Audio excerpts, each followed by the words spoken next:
शहर जैसी मिसाइलों ने इजराइल में जबरदस्त तबाही मचाई हुई है। पूरा तेल अवीव दहल उठा है और अब किम जोंग उन भी ईरान के साथ आ गया है। क्या कुछ है पूरा मामला, समझेंगे। प्रज्ञा जी, वर्ल्ड ऑर्डर बहुत तेजी से चेंज हो रहा है। सिर्फ किम जोंग ही नहीं, किम जोंग के साथ आज की बहुत बड़ी अपडेट ये है कि स्पेन ने अपने दूत को वापस बुला लिया है इजराइल के भीतर से। बहुत बड़े बड़े घटनाक्रम आज की तारीख में हुए हैं। युद्ध के 12वें दिन, इजराइल ईरान युद्ध के 12वें दिन स्ट्रेट ऑफ हॉर्मुज में जो कुछ हुआ सो हुआ ही, लेकिन वर्ल्ड लेवल पर बड़ा वर्ल्ड ऑर्डर जो है वो चेंज होता हुआ आज दिखलाई दिया। गला थोड़ा खराब है, माफ़ी चाहूँगा, लेकिन सबसे पहले स्क्रीन पर देखिए, आपकी स्क्रीन पर ये हेडलाइन है कि Iranian arm forces fired several Khurram शहर 4 heavy ballistic missile toward the occupied territories. यानी कि खुर्रम शहर 4 जो मिसाइलें हैं प्रज्ञा जी, अभी तक हमने खुर्रम शहर 1, 2 देखी थी और अब खुर्रम शहर 4 वो भी अब यहाँ पर इंट्रोड्यूस कर दी है ईरान ने।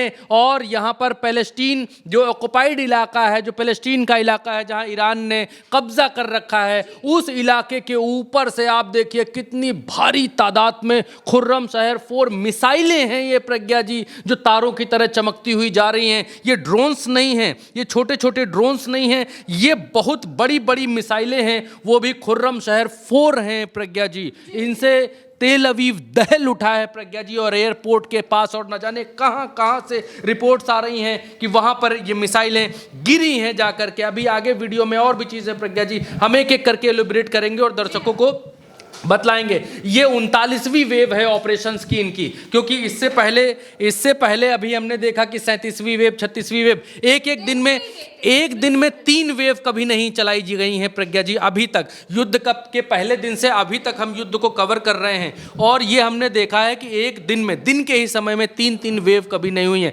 37वीं, 38वीं, 39वीं 3 वेव। और इस वेव का मतलब ये होता है कि एक साथ 100 मिसाइल, 70 मिसाइलों का जत्था रवाना करते हैं, ताकि रास्ते में अगर एयर डिफेंस सिस्टम कुछ मिसाइलों को मार भी गिराए तो कुछ अपने टारगेट को हिट कर सकें। इसीलिए ईरान की तरफ से वेव ऑफ मिसाइल्स यानी मिसाइलों का पूरा जखीरा चलता है। अमेरिका और इजराइल क्या करते हैं, जहाज से जाते हैं, एक मिसाइल मारते हैं, एक जगह टारगेट करते हैं। उनके पास मिसाइलों की कमी है, कम मिसाइल्स हैं, लोग हैं, जहाज हैं, मिसाइल्स कम हैं। लेकिन ईरान के पास मिसाइलों का जखीरा है, मिसाइलों का पूरा समुद्र है, और इसीलिए वो 60 70 मिसाइलें, खुर्रम शहर 4 जैसी मिसाइलें जो 1 टन का वॉरहेड लेकर के जा सकती हैं, वो मिसाइलें फायर कर रहे हैं। और ये अपने वेव्स गिनते हैं कि हमने 39वां वेव मारा, 37वीं लहर मारी, 39वीं लहर मारी। लहर का मतलब 70-80 मिसाइलें एक साथ दाग दी। अब आपके सामने ये पुष्ट वीडियो नहीं है, लेकिन तेहरान टाइम्स की तरफ से ये दावा किया गया है कि ये फुटेज जो है ईरानियन मिसाइल्स की है। ये तेल अवीव में यहाँ पर जाकर गिरी है। ये देखिए, ये मिसाइल यहाँ पर जाकर के गिरती है और पास में आकर भी एक इमारत के ऊपर आकर गिरती है। ये इस फुटेज को जब हमने चेक करना चाहा तो कहीं ऐसा चेक नहीं हुआ कि ये चेक होकर आ जाए, लेकिन ये ज़रूर चेक हुआ कि ये तेल अवीव की घटना है। लेकिन कब की है ये मैं अभी बोल दे रहा हूँ कि ये तेल अवीव की घटना है, लेकिन कब की है यह स्पष्ट नहीं हो पाया। लेकिन तेहरान टाइम्स की तरफ से यह दावा किया गया है कि तेल अवीव में यह मिसाइल जाकर के हिट हुई है और बड़ी बर्बादी खुर्रम शहर की तरफ से, खुर्रम शहर मिसाइलें जो इन लोगों ने चलाई हैं उसकी तरफ से तेल अवीव के भीतर और गल्फ में, उन मुल्कों के भीतर, उन मुल्कों में, उन बेसेस पर जहां पर अमेरिकी बेस मौजूद हैं, वहां पर यहां पर होते हुए दिखलाई दे रहे हैं। आपके सामने स्क्रीन के ऊपर एक और बड़ी खबर है। ये फुटेज कैप्चर्स हुई हैं, Iranian missile stuck in target in occupied territories. अब और ऑक्युपाइड टेरिटरीज इजराइल के भीतर कोई स्पेसिफिक जगह नहीं बताई गई है, लेकिन ये वीडियो कैद किया गया है तेहरान टाइम्स के हवाले से, और यहाँ पर इजराइल का झंडा भी बगल में लगा हुआ दिखाई दे रहा है। और तेहरान टाइम्स के हवाले से इसको पोस्ट किया गया है और दावा किया गया है कि इजराइल के भीतर हमने ये बड़ा हमला एक और किया है। अब इसके बाद और भी बड़े बड़े हमले यहां पर दिखलाई दिए हैं।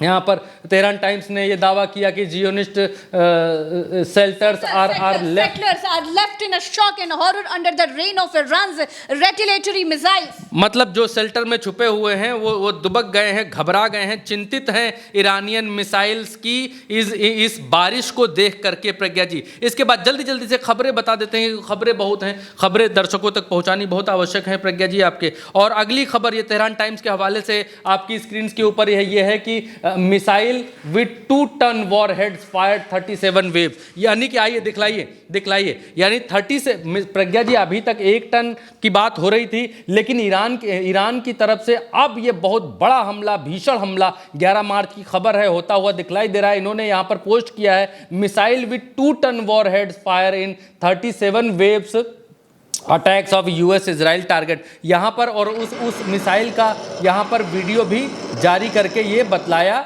गया है। अब 2 टन की जो मिसाइल इन्होंने वॉरहेड वाली फायर की है, उससे दुनिया भर में खलबली है कि ईरान, इजराइल और अमेरिका के बीच का शुरू हुआ ये युद्ध, जिसे अमेरिका युद्ध नहीं मानती है, कहती है हमारा छोटा सैन्य ऑपरेशन है, वो उस सैन्य ऑपरेशन में ये दुनिया का कैसा सैन्य ऑपरेशन है जिनमें दुनिया भर के मुल्क प्रभावित हैं। वर्ल्ड ऑर्डर चेंज होने लगा है प्रज्ञा जी। कुछ यूरोपियन कंट्रीज जो ट्रंप के साथ एकदम कंधे से कंधा मिला करके खड़ी थी, वो ट्रंप का साथ छोड़ती जा रही हैं, या फिर ट्रंप के साथ भी हैं और साथ भी नहीं हैं। ट्रंप के साथ इस युद्ध में नहीं है, लेकिन बाकी चीजों में साथ हैं। कई सारी चीजें ऐसी देखने को मिली। तमाम सारे मुल्क हैं जिनके बारे में आपको मालूम है, चाहे ऑस्ट्रेलिया हो, चाहे इससे पहले और तमाम सारे मुल्क हैं। अब ये एक और खबर है, इसमें दुबई के अबू धाबी में यहाँ पर जो है बड़ा धमाका सुना गया है, ड्रोन गिरा है एयरपोर्ट के पास में। ये हिंदुस्तान टाइम्स की तरफ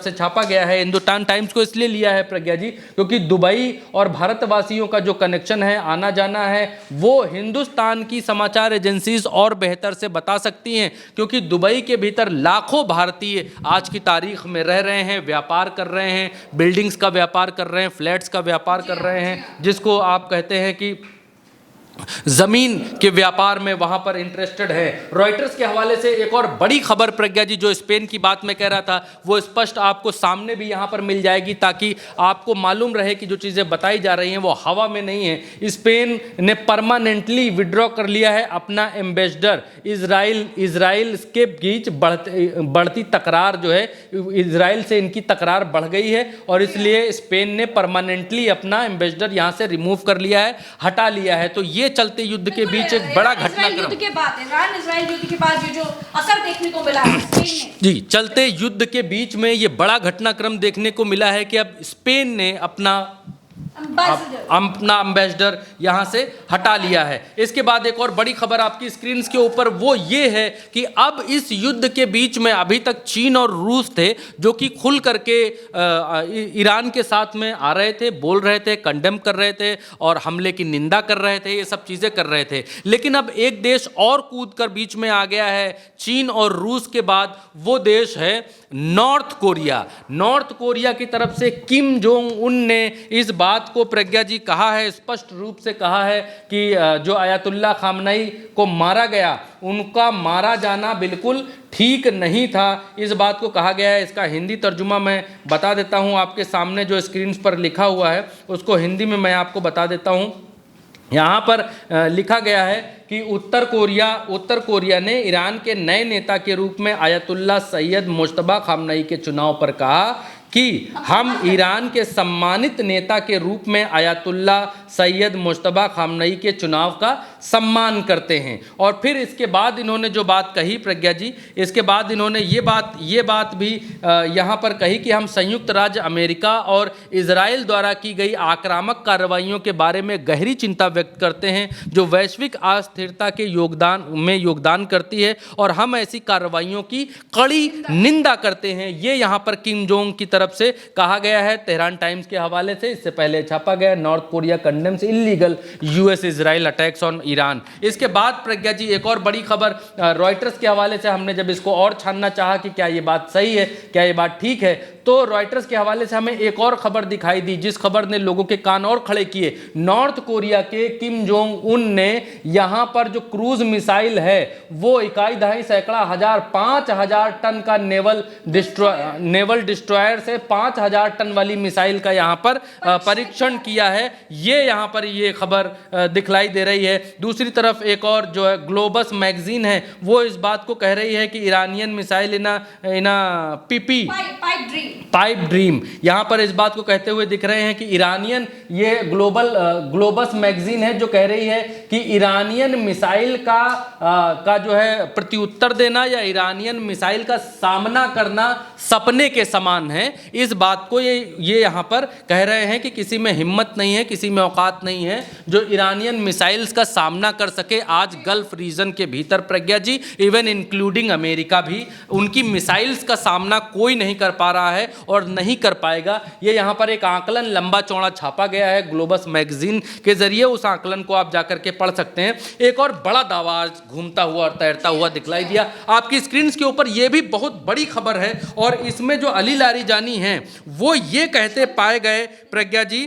कि चलिए अंतिम लड़ाई लड़ते हैं। The Iranian head of the nation security council हैं अली लारीजानी। उन्होंने कहा कि tonight we receive a message from the US president through the Omani mediator, यानी आज रात हमें ओमान के मध्यस्थ के माध्यम से अमेरिकी राष्ट्रपति का संदेश मिला जिसमें हमसे युद्ध विराम के लिए बातचीत करने का अनुरोध किया गया। हमारा जवाब यह है कि जब तक इजराइल नाम की कोई इकाई अस्तित्व में है हम किसी भी प्रकार की बातचीत को स्वीकार नहीं करेंगे। ये अली लारीजानी की तरफ से ये दावा किया गया है कि इन्होंने कहा है। हमने इनका ट्विटर चेक किया है और बयान भी ढूंढा है, इनके ट्विटर पर इनका ये पोस्ट नहीं मिला है, लेकिन ये इनकी तरफ से दावा किया जा रहा है सोशल साइट्स पर और ट्विटर्स पर कि इन्होंने इस बात को कहा है। और तेहरान के भीतर चलते हैं तो तेहरान में इनके जो सैनिक शहीद हुए हैं उनकी याद में किस तरीके से लोग सड़कों पर उतर करके आए हैं, वो फोटोग्राफ आप देखेंगे तो आप हैरान रह जाएंगे कि इतना आदमी, इतना व्यक्ति अपने